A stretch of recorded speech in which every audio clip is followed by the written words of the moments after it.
Dasturimiz davom etadi. Andijon viloyatining Baliqchi tumanida 570 xil atirgullar parvarish qilinadigan 10 gektarli gulzor bor. Undagi atirgullar bugungi kunda xorijiy mamlakatlarga ham eksport qilinmoqda. Shuningdek, atirguldan sharbat ham tayyorlanmoqda. Bu orqali esa tumandagi aholi uchun yangi ish o'rinlari ham yaratilyapti. Muxbirimiz Gulzira Rustamova mavzuni davom ettiradi.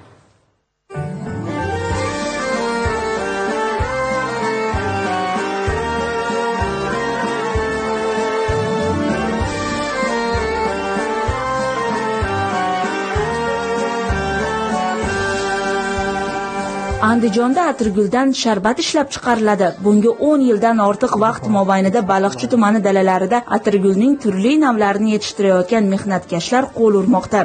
Mashaqqatli mehnatlar evaziga yetishtirilgan maktabimiz, o'zimizni usulimiz, mana atirgullarimizni o'zimizni imzomiz bor.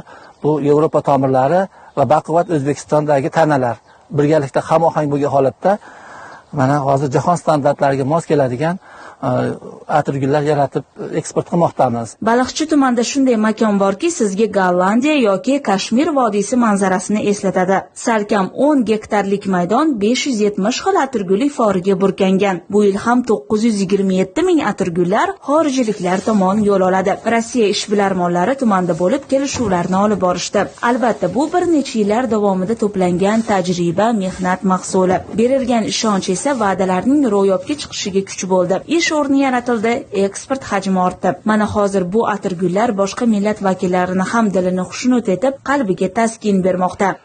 Bu atirgullar boshqa dalalardagi atirguldan farqi tomiri yevropacha. Sabzi nima emas, sabziga o'xshagan uzun bitta nima emasda, bu haligi ruslarga aytganda machkavati.